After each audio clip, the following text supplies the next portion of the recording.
ये second lecture है, देखते हैं।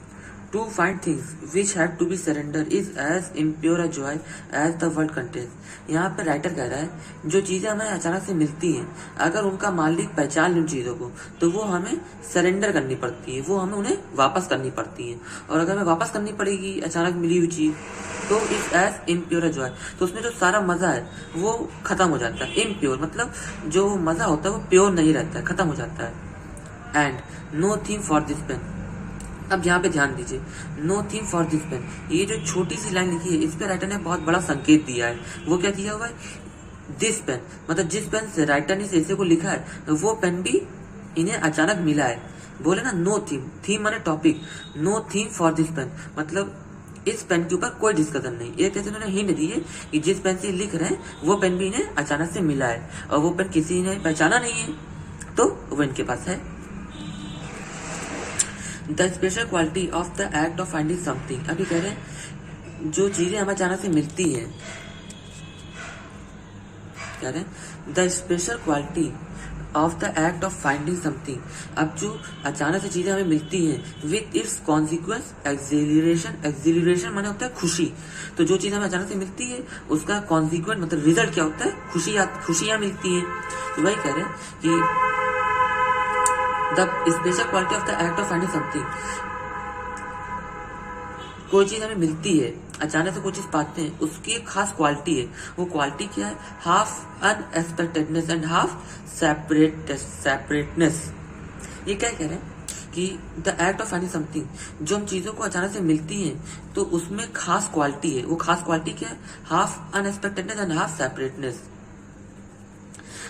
अनएक्सपेक्ट कहने का मतलब वो चीज हम पहले से एक्सपेक्ट तो करते हैं, चीज हमें पहले से मिलने वाली है वो तो हमारे लिए अनएक्सपेक्टेड रहती है ना। और दूसरी बात क्या बोल रहे हैं, हाफ सेपरेटेड, कहने का मतलब वो चीज हमें मिली नहीं, उससे पहले तो हम उस चीज से अलग थे, लेकिन जब वो चीज हमें अचानक मिली तो हम उससे जुड़ गए। यहाँ पे सेपरेटनेस का मतलब है उस चीज से मिलने से पहले की बात को कह रहे हैं। हम वो चीज हमें पहले तो हमें मिली नहीं, तो जब तक कि नहीं मिली तब तक हम उस चीज से सेपरेट थे और वो चीज से हम अनएक्सपेक्टेड थे। ठीक, तो the special quality of the act of finding something, तो जो भी चीज हमें अचानक से मिलती है उसकी खास क्वालिटी है। वो क्वालिटी क्या है कि हाफ अनएक्सपेक्टेडनेस होती है और हाफ सेपरेटनेस होती है। ये पूरी की पूरी एक क्वालिटी है। ठीक, आपने लिखा हुआ देयर बीइंग नो वार्निंग, हमें पहले से कोई वार्निंग नहीं मिलती है। The article coming to you, जो आर्टिकल हमें अचानक से मिलने वाला, बाई चांस मतलब अचानक से। The article coming to you by chance, जो आर्टिकल हमें पहले से मिलने वाला है उसके लिए हमें पहले से कोई वार्निंग नहीं मिलती है। No one is to be thank, ना ही हमें उसे किसी के लिए धन्यवाद कहना पड़ता है। No one is to be on anything, और ना ही हमें वो चीज किसी को वापस देनी पड़ती है। ऑन मैंने बकाया, मतलब हम बकाया मतलब किसी को हमें वापस करना है वो चीज, तो हमें किसी को वापस भी नहीं करनी पड़ती है और ना ही हमें किसी को उसके लिए थैंक बोलना पड़ता है।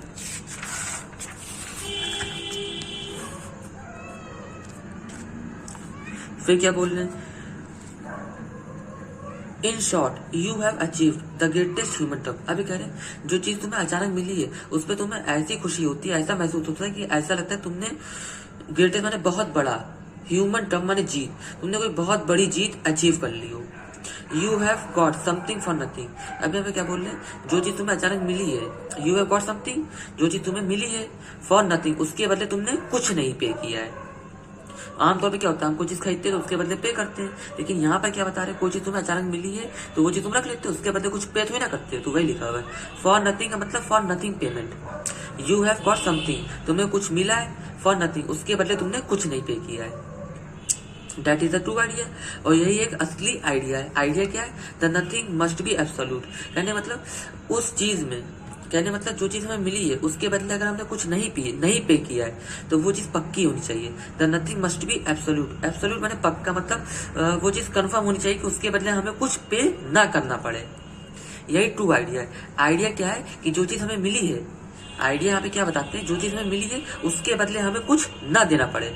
The nothing must be absolute, जो हमें नथिंग माने कुछ ना देना पड़े, वो पक्का हो कि हमें उसके बदले कुछ देना नहीं पड़ेगा। One must never have looked, कोई भी इंसान पहले से उस चीज के बारे में कॉन्शियस तो रहता नहीं है, ना ही वो चीज देख के चलता है।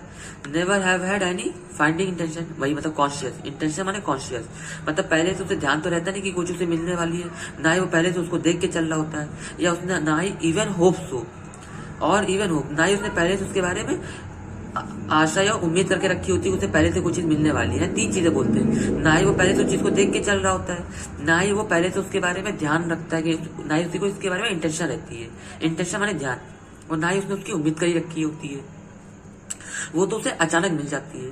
To look for things is to change the whole theory. अभी क्या कह रहे हैं, अचानक मिलना तो एक अलग बात है, लेकिन आप पहले से इंटेंशन बना के चल रहे हो कि हमें कोई चीज अचानक से मिलने वाली है, तब तो आपने पूरी की पूरी थ्योरी ही बदल दी, तब तो वो मजा ही नहीं रहेगा। वही बात आगे लिखा है, टू रॉब इट माने लूट लेना, ऑफ इट्स डाइवाइन सडननेस।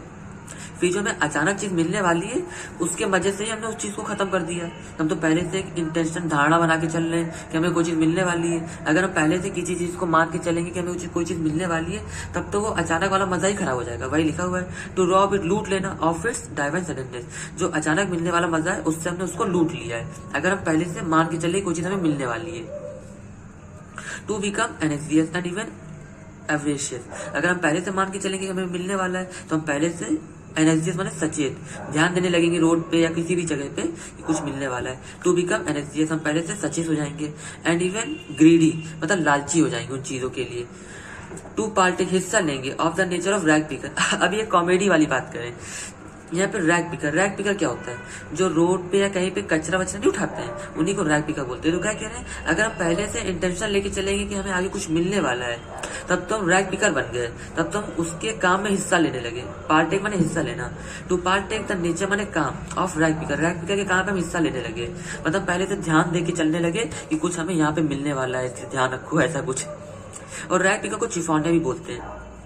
फिर क्या लिखा हुआ है, या तो रैग पिकर में हिस्सा लेंगे, या फिर और दो स्ट्रेंज मैन, या फिर उन लोगों में हिस्सा लेंगे जो नोटिस करके चलते हैं, दैट वन नोटिस वॉकिंग, जो लोग नोटिस करके चलते हैं, विद द बेंट हेड झुके हुए सर के साथ, along the shore after storm. कहने मतलब शोर माने समुद्री किनारा और स्टॉर्म माने तूफान, मतलब तूफान के बाद किनारे पे कुछ लोग झुके सर के साथ चलते हैं कि उन्हें कुछ मिलने वाला है। पहले तो एक बात समझने वाली है, यहाँ पे इन्होंने बोला along the shore after storm. इसका मतलब ये होता है जब कभी भी समुद्र के किनारे तूफान आता है, तो तूफान आने के बाद समुद्र के किनारे कई सारी चीजें समुद्र फेंक देता है। जैसे कार्टून वाल्टू में देखा होगा कहीं पे बॉटलें वाटलें पड़ी होती है, तो बच्चे में वहां पे तूफान आया होता है, तूफान आने के बाद समुद्र में जो चीजें पड़ी होती है वो किनारे पे छोड़ जाता है। तो वही लिखा हुआ है कि जो लोग पहले से मान के चलते हैं उन्हें कुछ मिलने वाला है, या तो वो रैग पिकर की तरह काम करते हैं, या फिर वो उन स्ट्रेंज मैन की गिनती में आते हैं जो कि नोटिस करके चलते हैं झुके हुए सर के साथ, along the shore after storm. जहाँ पे तूफान आया है वहां पे वो कुछ ढूंढने की इंटेंशन से चल रहे होते हैं, उन लोगों में उनकी गिनती आती है।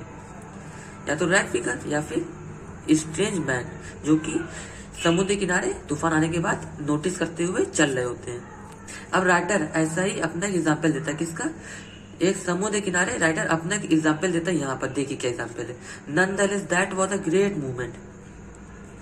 अब ये कह रहे वो एक बहुत बढ़िया मूवमेंट था, वंस माने एक बार, in the island of Coll. Coll एक आइलैंड है जहाँ पे राइटर गए थे, तो बता रहे वो एक बहुत अच्छा मूवमेंट था। जब आफ्टर 2 आवर्स सिस्टमेटिक सर्चिंग, जब इन्होंने 2 घंटे एक इंटेंशन के साथ कायदे से ढूंढ रहे थे चीजों को, तो इन्हें क्या मिला, प्लोवर्स नेस्ट। नेस्ट माने जानते ही हैं चिड़िया का घोंसला, और प्लोवर एक बर्ड है। तो इन्हें क्या मिलता है, कोल के आइलैंड में, आइलैंड ऑफ कोल पे इन्हें क्या मिलता है, एक प्लोवर का नेस्ट मिलता है। प्लोवर एक बर्ड है, उसका नेस्ट इन्हें मिलता है। वो भी तब जब ये 2 घंटे वहां पे सर्च कर रहे थे। कहने का मतलब ये अपने आप को इस एग्जाम्पल में इस सेकंड वाली कैटेगरी में रखते हैं, जो लोग समुद्र के किनारे तूफान के बाद कई सारी चीजों को ढूंढने निकलते हैं। ये अपने को ये एग्जाम्पल देखिए इस कैटेगरी में रखते हैं। अब आगे देखिए,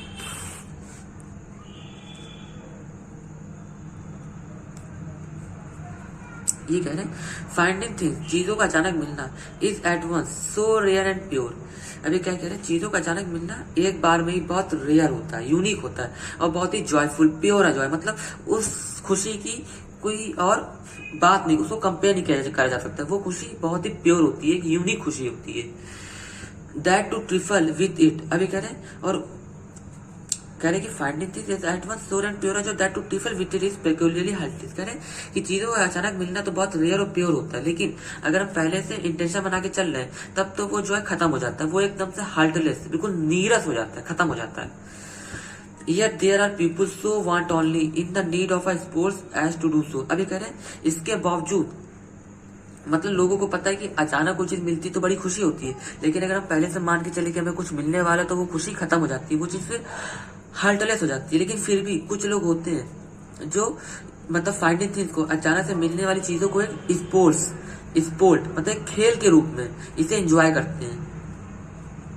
Everyone knows of the purse laid on the path। अब एक एग्जाम्पल दे रहे हैं, क्या कह रहे हैं कि एवरीवन हर किसी को पता है पर्स के बारे में, जो लेड माने पड़ा होता है, ऑन द पाथ या पेवमेंट पे, बिसाइड अ फेंस। फेंस माने मान लीजिए कि ये एक पूरी रोड है, तो ये एक बांध बना दिया गया है, जैसे रोड के किनारे देखा होगा, ये फुटपाथ है, यहाँ पे लोग चल रहे हैं और यहाँ पे कारों के लिए एक बीच में रेलिंग नहीं बनी होती है, तो उसी को यहाँ पे फेंस बोला गया है। ये एक फेंस है और यहाँ पे पेवमेंट कह रहे हैं कि everyone knows of the purse laid on the path या पेवमेंट, मतलब ये पाथ है नॉर्मल लोगों के चलने के लिए, ये इसको पेवमेंट बोलते, पाथ है पेवमेंट। यहाँ पे सबको पता है एक पर्स पड़ा होगा बिसाइड अ फेंस, मतलब ये रेलिंग है, इसके पास एक पर्स पड़ा होगा। Which as the excited passer by stoops to pick it up. अभी कह रहे हैं जो यहाँ कोने से निकल रहा होगा वो एक्साइटमेंट में उसे उठा लेगा। Is twisted through the palings by its adherent string. और यहाँ पे खास बात क्या बोले, जो पर्स या रेलिंग के पास, फेंस के पास पड़ा होगा, उसे किसी ने किसी धागे से बांध के रखा, मतलब जैसे पहले से प्री प्लान मजाक करा जा रहा है किसी आदमी के साथ, रात चलते लोगों से पहले से मजाक किया जा रहा है। तो ध्यान से देखिए, एवरीवन नोज हर किसी को पता है पर्स के बारे में, जो कि लेड ऑन पड़ा है ऑन द पेयर पाथ या पेवमेंट पे बिसाइड अ फेंस। ये फेंस है, ये एक पेवमेंट है, यहाँ किनारे एक पर्स पड़ा हुआ है। इस which as the excited passer by stoops to pick it up. Stoop माने झुकना, पिक माने उठाने के लिए, उसे पर्स को उठाने के लिए। तो कह रहे कोई आदमी ऐसे गुजर रहा है, वो बहुत ज्यादा एक्साइट हो गया पर्स को देख के, तो उसने तुरंत झुका उसको उठाने के लिए पर्स को। इस ट्विस्ट माने तो खींचना, थ्रू द पेलिस माने भाई रेलिंग के थ्रू एक धागा बंधा होगा जिससे उसे खींचा जा रहा होगा। बाई इट्स एडरेंट स्ट्रिंग, कहने मतलब ये फेंस यहाँ पास पड़ा हुआ है, उस पर किसी ने धागा बांध के उसे किनारे छोड़ दिया, और कोई राहगीर निकला वहां से, पैसेंजर, उसने एक्साइटमेंट उसे उठाया और फिर उस पर्स को उस आदमी ने जिसने उसे स्ट्रिंग से बांध कर उसने खींच लिया, तो एक तरह उससे मजाक किया। क्या लिखा हुआ है, there is also the shilling attach to a thread. अभी क्या लिखा हुआ, एक और एग्जाम्पल दे रहे हैं। ये तो इन्होंने पर्स वाला एग्जाम्पल दिया है, जो राह चलते लोगों से मजाक किया, धागा बांध उसे छोड़ दिया और किसी ने उसको उठाया तो तुरंत उसने खींच लिया उसको, तो लोगों के लिए वो एक फनी मोमेंट क्रिएट कर दिया उसने। तो पहला पर्स वाला एग्जाम्पल दिया। दूसरा एग्जाम्पल क्या दे रहे हैं, एक शीलिंग का मतलब एक पैसे का। देयर इज ऑल्सो माने भी एक shilling attach to a thread, पहले पर्स अटैच किया था, अब एक इन्होंने शीलिंग अटैच कर दिया किसी ने। Which can be dropped in the street, और जिसे सड़क पे फेंका जा सकता है। एंड इंस्टेंटली अचानक से पुल्ड अप अगेन, उसे दोबारा से तुरंत वापस खींच लिया। Setting every I at the pavement security. अभी यही कह रहे हैं, अभी इन्होंने इसी पेवमेंट पे एक बार से एग्जाम्पल दिया। अब दूसरा एग्जाम्पल क्या देते हैं कि कोई शीलिंग है मतलब कोई कॉइन है, उस पर धागा लिया और उसको अचानक से रोड पे फेंका और फिर अचानक से उसे खींच लिया, तो जो वहां पे लोग चल रहे होंगे उनका ध्यान तुरंत उस कॉइन पे जाएगा, और फिर लोगों का ध्यान क्या होगा कि रोड पे चलते हुए किनारे देख रहे होंगे कहीं कोई कॉइन तो नहीं पड़ा हुआ है, मतलब एक तरह से फिर मजाक इन्होंने किया। एक और एग्जाम्पल दिया कि there is also the shilling attach to a thread which can be drop in the street. एक शीलिंग है जिसे धागे से बांध दिया, उसे अचानक से यहाँ पेड़ में फेंका और फिर इंस्टेंटली मतलब इमीडिएटली तुरंत पुल्ड अप अगेन, उसे तुरंत खींच लिया धागे से। सेटिंग एवरी आई, सेट कर देगा हर राहगीर की आंखें एट अ पेवमेंट स्क्रूटनी, यानी मतलब जब किसी ने अचानक से रोड पे कोई कॉइन फेंका और फिर अचानक से उसे धागे से खींच लिया वापस, तो होगा क्या, लोगों का ध्यान उस तरफ जाएगा और फिर लोग जब आगे चलेंगे तो ध्यान से रोड पे देखेंगे कहीं कोई सिक्का तो नहीं पड़ा है, मतलब तरह से मजाक कर रहा है, ह्यूमर क्रिएट कर रहे हैं यहाँ पर writer. Setting every I at a pavement scrutiny, कहने में रहते थे पेवमेंट की छानबीन लोग करने लगे, कोई सिक्का तो नहीं पड़ा हुआ ऐसे ही, मान लो किसी ने धागे डालो टूट गया उससे छूट गया हो। ठीक, अब आगे देखें, could there be the lower tricks. अब कह रहे हैं अभी तो उन्होंने पर्स और शीलिंग का एग्जाम्पल दिया, दो एग्जाम्पल दिए, अभी कह रहे हैं क्या इसके अलावा भी कोई ऐसी छोटी मोटी ट्रिक्स हो सकती है। Could there be lower tricks, I fear so. अभी कह रहे हैं मुझे डर लगता है, बिकॉज सम ईयर्स अगो, अभी बता रहे हैं कुछ साल पहले। तीसरा एग्जाम्पल दे रहे हैं, अभी दो एग्जाम्पल दिए हैं, अभी तीसरा एग्जाम्पल दे रहे हैं। I fear so because some years ago, कुछ साल पहले, इन ग्रेट डेज मतलब अच्छे दिन चल रहे थे, ऑफ रेंडिवियस ऑफ बोहेमियंस, यहाँ पे रेंडिवियस का मतलब होता है एक मीटिंग प्लेस जहाँ पे कई सारे लोग मिलने आते हैं। कौन लोग आ रहे हैं? बोहेमियंस। बोहेमियंस किन्हें बोलते हैं? ये पढ़े लिखे लोगों का ग्रुप है जिसमें आर्टिस्ट और पढ़े लिखे लोग रहते हैं। तो उनका एक ग्रुप है जो कि मिलने आ रहा होता है इन द स्ट्रैंड। स्ट्रैंड एक जगह मतलब एक स्ट्रीट है, रोड है, उसका नाम स्ट्रैंड है, नोन एज मार्बल हॉल। कहने मतलब मार्बल हॉल एक मीटिंग प्लेस है। तो क्या कह रहे हैं? आई फियर सो, मुझे डर लगता है, बिकॉज सम ईयर्स, कुछ साल पहले। अच्छा, इन्हें डर किससे लगता है? इन्हीं टाइप के मजाक से। जो भी पर्स और शीलिंग का मजाक हुआ है, इसी टाइप के मजाक से इन्हें डर लगता है। और ऐसा ही एक मजाक जिससे इनको डर लगता है उसका एग्जाम्पल ही यहाँ पे दे रहे हैं। आई फियर सो बिकॉज कुछ साल पहले in the great days of rendezvous of Bohemians. ये कह रहे हैं कि कुछ अच्छे दिन चल रहे थे जिसपे रेंडेवियस का मतलब होता है मीटिंग प्लेस, और वो मीटिंग प्लेस क्या? Marble hall. तो कह रहे कुछ अच्छे दिन चल रहे थे जिसमें मीटिंग हो रही थी बोहेमियंस की। वो मीटिंग कहाँ पे हो रही थी? Marble hall. वो मार्बल हॉल कहाँ पर है? एक स्ट्रीट। वो स्ट्रीट का नाम क्या है? स्ट्रैंड। कहने मतलब स्ट्रैंड एक स्ट्रीट है जहाँ पे एक मार्बल हॉल पड़ता है। वो इन लोगों की मीटिंग प्लेस, रेंडेवियस माने मीटिंग प्लेस। तो मीटिंग प्लेस क्या? Marble hall. वहां पे बोहेमियंस मिलने वाले थे। तो बता कह रहा है कि एक विक्ड वैग मतलब एक दुष्ट आदमी। आई हैव बीन टोल्ड, ऐसा इन्हें कहा गया है कि एक दुष्ट आदमी ने वहां पर एक बार, बस माने एक बार, नेल माने कील ठोकना, एक बैड बट प्लॉजिबल सोवरिजन। अच्छा, सोवरिजन किसे बोलते हैं? ये एक ब्रिटिश क्वाइन था जिसकी वैल्यू 1 पाउंड है। सोवरिजन किसे बोलते हैं? एक क्वाइन को। जैसे शिलिंग को क्वाइन बोलते हैं, वैसे सोवरिजन एक क्वाइन है। ये कौन सा क्वाइन है? ब्रिटिश क्वाइन है, और इसकी वैल्यू कितनी है? 1 पाउंड।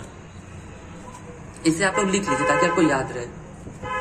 तो क्या लिखा हुआ है? तो राइटर तीसरा एग्जाम्पल क्या दे रहे हैं कि मार्बल हॉल में एक बोहेमियंस की मीटिंग थी। वहां पर एक विक्ड वैग मतलब दुष्ट आदमी ने एक बार कील ठोक दी। किस पे कील ठोकी? एक बैड बट प्लॉजिबल सोवरिजन। कहने मतलब एक क्वाइन पे, ब्रिटिश क्वाइन पे उसने कील ठोक के उसे वहां पे गाड़ दिया। टू द फ्लोर पे उसे गाड़ दिया। एंड वेट इवेंट्स, और वो इंतजार करने लगा पैसे कैसे इवेंट होने वाले। In the case of the purse and string the birds are few and far. अच्छा, बट माने क्या होता है? लोग जिनके साथ मजाक हुआ है। बट माने लोग जिनके साथ मजाक हुआ है। तो ये क्या कह रहे हैं? In the case of purse and string, purse और स्ट्रिंग वाले केस में the birds are few and far between. Few and far between का मतलब बहुत कम। तो कहने मतलब पर्स और स्ट्रिंग वाले मजाक में तो बहुत मतलब कुछ ही लोगों के साथ मजाक हुआ है। लेकिन जो ये वाले एग्जाम्पल दे रहे हैं जिसपे एक सोवरिजन को कील से फ्लोर पे गाड़ दिया गया था, उस पे जो मजाक हुआ है उसकी तो एक छोटी ऑडियंस थी, मतलब कई सारे लोग थे, उनके साथ मजाक हुआ है। बड़ा ही मजेदार, देखते आगे। And there is usually only a small audience to rejoice in their discomfiture. तो क्या कह रहे हैं कि एक क्या कह रहे हैं? पर्स और स्ट्रिंग के मामले में तो कुछ ही लोगों के साथ, पर्स माने पीपुल, जिनके साथ मजाक हुआ है, कुछ ही लोगों के साथ मजाक हुआ है। लेकिन there is usually only a small audience, लेकिन यहाँ पे क्या है? एक छोटी ऑडियंस है जिसके साथ मजाक हुआ और जिन्होंने इस मजाक का एंजॉय भी किया। There is usually only a small audience to rejoice in their discomfiture. कहने मतलब ये जो सोवरिजन वाला जो कॉइन वाला मजाक, सोवरिजन वाला जिसको मतलब एक दुष्ट आदमी ने कील ठोक के फ्लोर पे गाड़ दिया, ये वाला जो मजाक हुआ है इसको तो कुछ ही लोगों ने एंजॉय किया है। बट द डिनोन्यूमेंट मतलब किसी की चीज का अंत होना। तो ये जो सोवरिजन वाला एपिसोड है इसका जो अंत हो रहा है इसके बारे में बात करें। बट द अंत of the cruel comedy at the marble hall. Marble hall में जो दुष्ट आदमी ने जो सोवरिजन कील से गाड़ दिया था फ्लोर पे, उसके बारे में बात कर रहे हैं। और उसी के बारे में आगे हम लोग बात करेंगे, पूरा उसी के ऊपर अब दिया हुआ है। But the end of the cruel comedy, denouement माने एंड। तो but the end of the cruel comedy at the marble hall of which accusativeness and cunning were the wrap and woof was the only two bitterly public। यह क्या कह रहे हैं कि जो ये क्रूअल कॉमेडी हुई थी मार्बल हॉल में, जो सोवरिजन वाली जो कॉमेडी है वो मार्बल हॉल में हुई, तो वही बोल रहे हैं। जो क्रूअल कॉमेडी हुई है, ये कॉमेडी को क्रूअल बता रहे हैं, मतलब जिसके साथ मजाक है उसको बर्दाश्त नहीं कर पाया, बहुत क्रूअल हुआ है मजाक। तो जो क्रूअल कॉमेडी हुई है मार्बल हॉल में क्वाइन वाली, सोवरिजन वाली, उसके अंत में ये बताते क्या है कि acquisitiveness and cunning were the rap and wolf. Rap and wolf एक फ्रेज है, इसका मतलब होता ताना बाना। और ताना बाना क्या था? एक्यूजिटिवनेस एंड कनिंग। ये दो चीजें रैप एंड वुल्फ थी किसकी? जो मार्बल हॉल में क्रूअल कॉमेडी हुई है सोवरिजन वाली, जो कि पब्लिक के साथ हुई है, बिटरली लिखा है ना, और यहाँ क्रूअल भी लिखा है। समझ गए आप लोग कि पब्लिक के साथ बहुत ही भद्दा मजाक हुआ है, भद्दा मजाक, गंदा मजाक।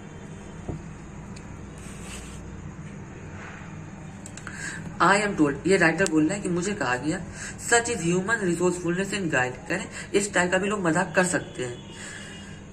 इस गाइड माने छल, मतलब इस टाइप का भी मजाक, इस टाइप का भी लोग छल कर सकते हैं। That very few of those who saw the coin, अभी कह रहे कि अब ये उस मजाक के बारे में बता रहे हैं कि बहुत कुछ लोग थे जिनके साथ, जिन्होंने उस कॉइन को देखा और मार्क करा it down as their own went for it right away because had they done so the action। अब यहाँ पे पहले यहाँ से यहाँ तक की मीनिंग देखते हैं। ये कह रहे हैं आई एम टोल्ड, राइटर को बताया गया कि इस टाइप का भी मजाक हो सकता है। अब वो मजाक क्या था? डैड बहुत कुछ ही लोगों ने, वेरी फ्यू ऑफ दोज, बहुत कुछ लोगों ने उस कॉइन को देखा और उसे नोटिस किया कि वो उनका तो नहीं है, और वो उसको लेने चले गए। अब आगे देखिए, because had they done so the action might have been notice and loudly claim. अभी क्या कह रहे हैं? जिन लोगों ने उसे नोटिस किया और जो उसे लेने चले गए सीधे। अब जब भाई वो लेने जाएंगे, कॉइन को उठाएंगे, तो इससे लोगों ने नोटिस भी किया होगा, तो वही बात यहाँ पे लिखी हुई है। Instead the discoverer would look swiftly and steadily round. अभी बता रहे जो आदमी उस कॉइन को लेने के लिए गया है, कॉइन कौन सा, यहाँ पे ध्यान दीजिए, कॉइन को सोवरिजन बोला गया, उसका नाम ही है सोवरिजन, तो कॉइन को सोवरिजन नाम ही दिया गया है। और सोवरिजन मैंने बताई थी है, एक ब्रिटिश कॉइन है जिसकी वैल्यू 1 पॉइंट है, तो उस कॉइन का नाम क्या? सोवरिजन। तो यहाँ बोल क्या रहा है? इंस्टेड जो डिस्कवरर, जिसने उस कॉइन को देखा है, वो बहुत तेजी से उसकी तरफ गया और उसने छिपकर आसपास देखा।